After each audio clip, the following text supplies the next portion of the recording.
Welcome my dear students to my channel So Easy Math. My dear students, today we will do weekly sheet number 16 revision for term 1 exam for class 8 mathematics. जेकर बेटा जी video अच्छी लगी तो like जरूर कर देना. These questions are very important MCQs for your term 1 exam. And तक बेटा जी वीडियो ਨੂੰ जरूर देखना. चलो ਆਪਾਂ स्टार्ट करते हैं. फर्स्ट क्वेश्चन इज़ जेकर P बाय Q का गुणात्मक तत्समक X है तो X का की मुल हो सकता है. If the multiplicative identity of rational number P by Q is X, what could be the value of X. गुणात्मक तत्समक मल्टीप्लिकेटिव आइडेंटिटी मीनस बेटा देखो कोई भी वैल्यू A आ ਉਹਨੂੰ ਆਪਾਂ किस रकम ਨਾਲ मल्टीप्लाई करिए भी अपने को आंसर 1 आ जाए ਉਹਨੂੰ ਕੀ ਬੋਲਦੇ ਆ ਆਪਾਂ ਮਲਟੀਪਲੀਕੇਟਿਵ ਆਇਡੈਂਟੀਟੀ. ਠੀਕ ਹੈ, ਦੇਖੋ a ਨੂੰ ਕਿੱਦਾਂ ਮਲਟੀਪਲਾਈ ਕਰਾਂਗੇ 1 ਬਾਈ a ਦੇ ਨਾਲ ਮੀਨਸ ਉਹਦੇ ਆਪੋਜ਼ਿਟ ਨਾਲ. ਠੀਕ ਹੈ, ਹੁਣ ਦੇਖੋ ਬੇਟਾ ਜਿਵੇਂ p ਬਾਈ q ਆ ਇਹਦਾ ਮਲਟੀਪਲੀਕੇਟਿਵ ਇਨਵਰਸ ਕੀਤਾ ਆਪਾਂ ਨੂੰ x. ਇਟ ਮੀਨਸ ਇਹਨੂੰ ਮਲਟੀਪਲੀਕੇਸ਼ਨ ਕਰਕੇ ਕਿਹਦੇ ਬਰਾਬਰ ਆਊਗਾ 1 ਦੀ.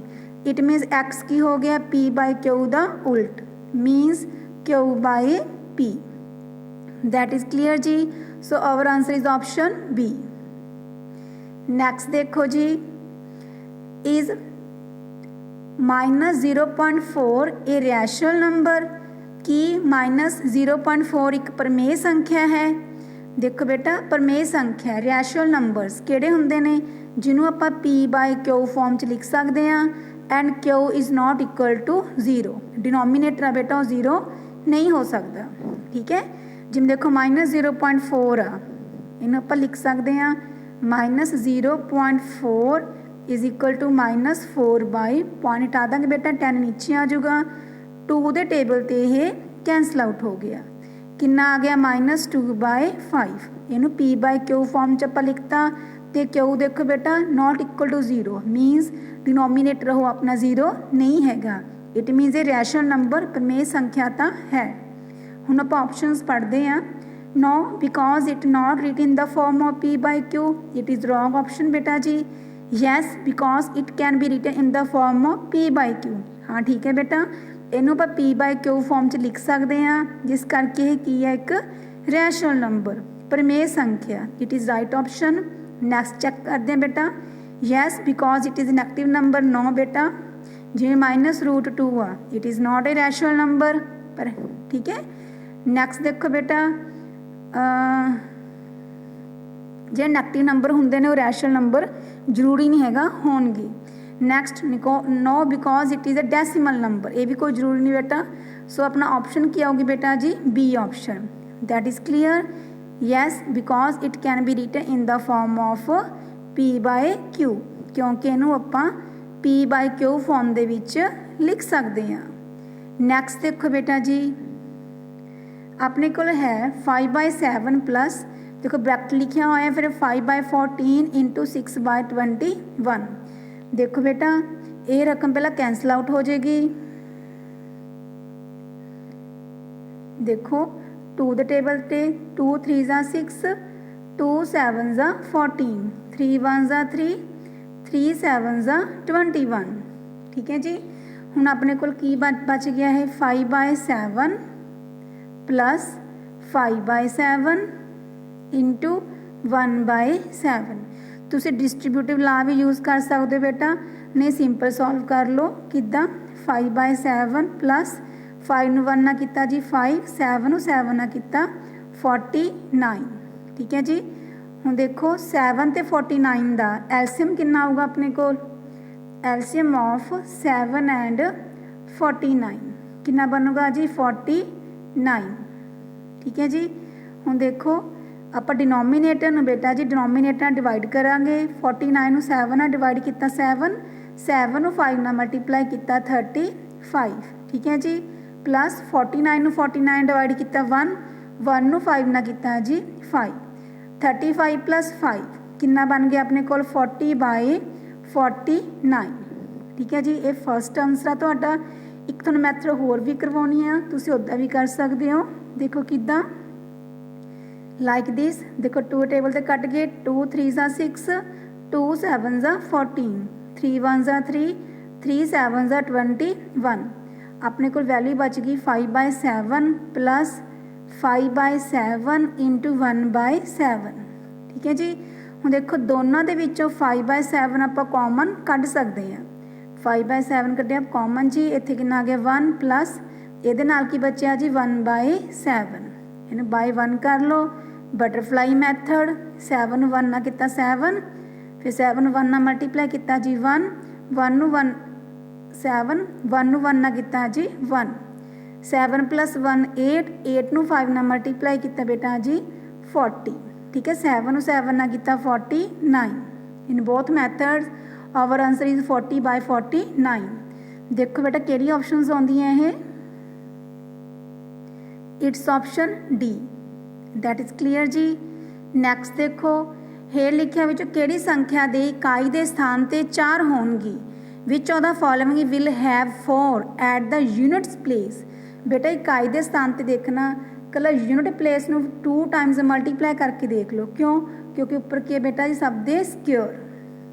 ठीक है जी, इस करके 2 टाइम्स मल्टीप्लाई करांगे यूनिट प्लेस नू। 4 × 4 16, यूनिट प्लेस से की आ गया जी 6, 2 × 2 4, यूनिट प्लेस से कितना आ गया जी 4, 7 × 7 49, यूनिट प्लेस से की आ गया जी 9, 5 × 5 35, यूनिट प्लेस से कितना आ गया जी 5। ठीक है जी, हुण अपन 4 यूनिट प्लेस से चाहिए, तो किहड़ी ऑप्शन बनेगी जी B option, that is clear जी। नैक्सट देखो जी, लगातार टांग संख्यावां 1 3 5 7 9 11 13 ਅਤੇ 15 ਦਾ ਜੋੜ है। Sum of successive odd numbers, odd numbers ਦੇ बेटा जी लगातार ऑड नंबर्स ने तो की फार्मूला हुंदा अपने कोल n दा स्क्वायर। ठीक है, सम ऑफ ऑड नंबर लगातार होण तो कितना हुंदा फार्मूला n स्क्वायर, जो कितने नंबर्स ने 1 2 3 4 5 6 7 8, तो यदा आंसर कितना बनूगा देखो n square is equal to 8 दा स्क्वायर, कितना बन गया अपने को 64। So our answer is option B, that is clear जी। नैक्सट देखो जी, the population of bacteria in dish A 3.2 × 10⁻8 and in dish B 0.7 × 10⁻7, what is the total population of bacteria in both the dishes. देखो बेटा कटोरे ए दे विच bacteria की आबादी कितनी है 3.2 × 10⁻8, कटोरे बी दे विच कितनी है 0.7 × 10⁻7। दोवें पकवाना विच बैक्टीरिया की कुल आबादी कितनी है वो आपने कैलकुलेट करनी है। देखो बेटा 10 की पावर दोनों सेम बनावो, देखो ये 3 की पावर 8 हैगी आ, जिमें 3.2 × 10⁻8। ठीक है, हुण इनू बेटा तुसी 10 की पावर 8 च कन्वर्ट करो, किद्दां लिखोगे, तेन सौखा तरीका दसा 0.7, देखो इनू 10 नाल ही डिवाइड कर दो बेटा, 10 नाल ही मल्टीप्लाई कर दो इंटू 10⁻7 तो अपने कोल हैगा आ, तो यह कितना बन गया 0. हुण देखो पॉइंट शिफ्ट हो जाएगा 0.07 × 10⁻, बेस सेव ने तो पावर्स की हो जाएगियाँ ऐड, 10⁻8 बन जाएगा। हुण पावर सेम हो गए बेटा, आप ऐड कर सकते हैं। देखो पॉइंट से रखो 0.07 × 10⁻8। ठीक है, जो ऐड करांगे कितना आ गया 3.27 × 10⁻8। ठीक है जी, देखो केड़ी ऑप्शन आ गई जी, ये C option, that is clear ji.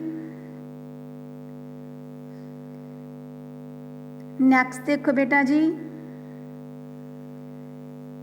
X का मुल पता करो, find the value of X. तो बेटा डायग्राम तो क्लीयर हो गया होना, ये की बनी हुई है एक क्वाड्रिलेटर चतुर्भुज। अपन पता चतुर्भुज के चारे कोना जोड़ कितना होंदा 360 degree. It मीनस J upon 3 angle पता होन जां चौथा एंगल आप फाइंड आउट कर सकते हैं। देखो बेटा दिस एंगल इज 90 डिग्री, तो ए वाला भी किन्ने दा होएगा 90 का, क्योंकि 1 and 2 आर लीनियर पेयर। ठीक है, दिस 90, दिस वन आल्सो 90। ਹੁਣ देखो अपन 3 एंगल पता नहीं this one and this one तो बेटा एक्स की वैल्यू आप फाइंड आउट कर सकते हैं किद्दां देखो बेटा X is equal to 360 minus 70 plus 90 plus 60 ठीक है तिन्ने कोणां नूं जोड़ के आपां 360 विचों की कर देंगे जी माइनस ये बन गया जी 360 माइनस इनू एडअप करो देखो 70 ते 60 किन्ने बन गया अपने कोल 130 ते 90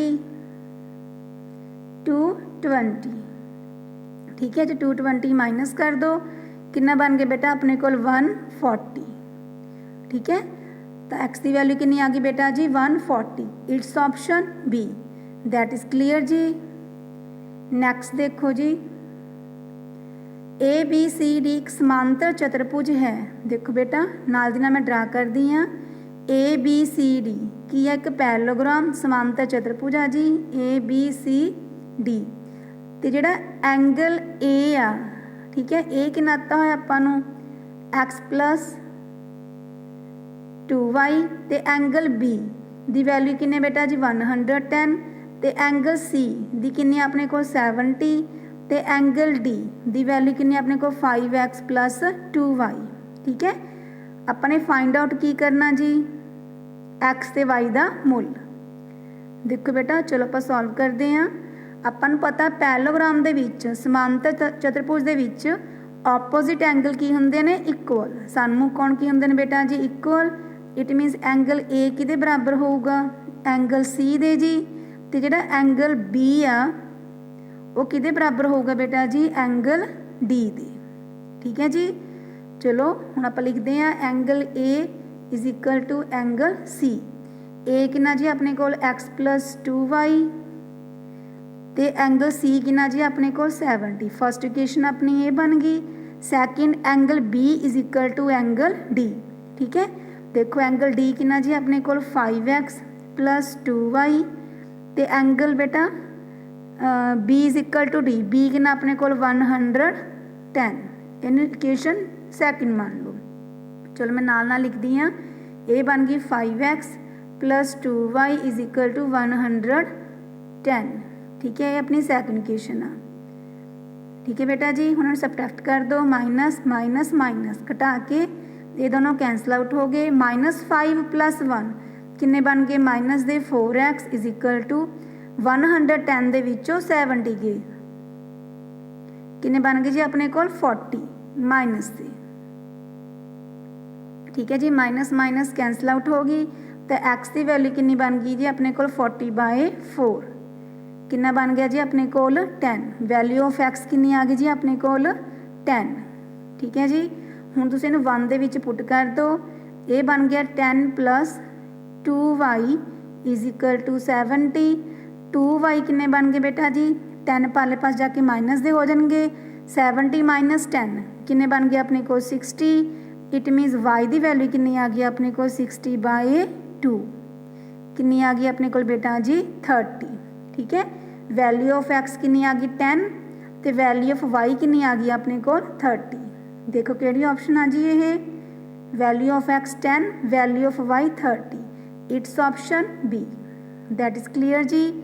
नैक्सट देखो observe the pattern shown below हेठा दर्शाए गए पैटर्न नूं वेखो based on the pattern which statement is true अपन देखना बेटा इस पैटर्न के अकॉर्डिंग केड़ी स्टेटमेंट वो सही बनती है देखो ऑप्शन दे विच क्यूब्स की गल कर रहे हैं घणां की गल कर रहे हैं पहले आप घन बना लेना बेटा हुण जिवें 8 किहदा घन आ 2 दा ठीक है 8 is a cube of 2 next बेटा 64 किहदा क्यूब ऑफ 4 दा 4 नूं 3 टाइम्स मल्टीप्लाई करके 64 आ जाएगा 216 किहदा क्यूब है बेटा जी 6 दा ते 512 किहदा क्यूब आ जी 8 दा ठीक है जी हुण देखो ऑप्शन के according cube of all odd numbers are odd सारिया टांक संख्यावां दे घन टांक हुंदे हन बेटा वैसे ऑप्शन सही आ पर अपने को टांक नंबरस नहीं ना हैगे अपने को ईवन नंबरस ने इट मीनस ए ऑप्शन बेटा सही नहीं हैगी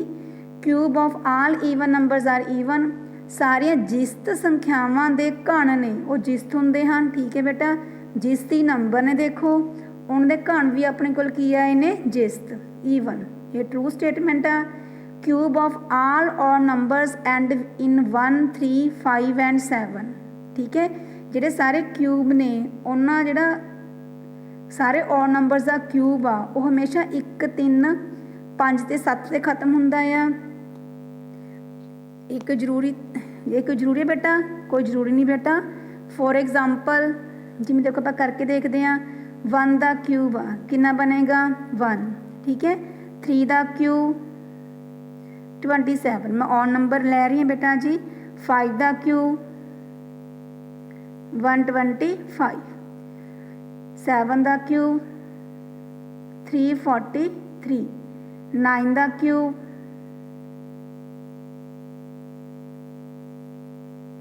729। देखो 9 का क्यूब कितने खत्म होया है जी, 9 ते। इसका मतलब बेटा ये ऑप्शन भी सही नहीं है।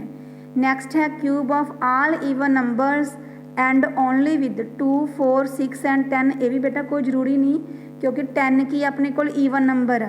ठीक है, पर जो आप 10 का क्यूब सॉल्व करांगे तो कितना होगा अपने को 1000। ठीक है, ये कितना एंड होया 3 zeros मतलब। ठीक है, ਇਹਦਾ मतलब बेटा ये गलत ऑप्शन आ। अपना करैक्ट आंसर की ये B option. That is clear जी। नैक्सट देखो जी, ABCD एक समांतर चतुर्भुज है जिमें दिखाया गया है। एक्स और वाई लभो। ABCD is a parallelogram as shown. Find X and Y. X ते वाई की वैल्यू बेटा आप फाइंड आउट करनी है। देखो दो इक्वेशनस गिवन ने अपने को, y + 5 is equal to 10। Second one is x + y is equal to 8। ठीक है जी, देखो आप इतों y की वैल्यू कढ़ सकते हैं 10, 5 इधर आके माइनस दे बन गए, y इज इक्वल टू 5। इनू बेटा सैकेंड इक्वेशन पुट कर दो, इन्हें चलो फर्स्ट मान लेने। ये बन गया x + 5 is equal to 8। x is equal to 8 + 5 बेटा इधर आके माइनस दे बन गए, x इज इक्वल टू 3। तो वैल्यू ऑफ x कितनी आ गई 3, तो वैल्यू ऑफ y कितनी आ गई जी 5। So it's option C। That is clear जी। थैंक्स बेटा फॉर वाचिंग दिस वीडियो अच्छी लगी बेटा लाइक जरूर कर देना, तो चैनल बेटा सबसक्राइब जरूर कर देना जिन्हें बच्चे ने अज तक नहीं किया। वध तो वध बेटा इस चैनल को सपोर्ट करो। थैंक्स बेटा फॉर वाचिंग दिस वीडियो।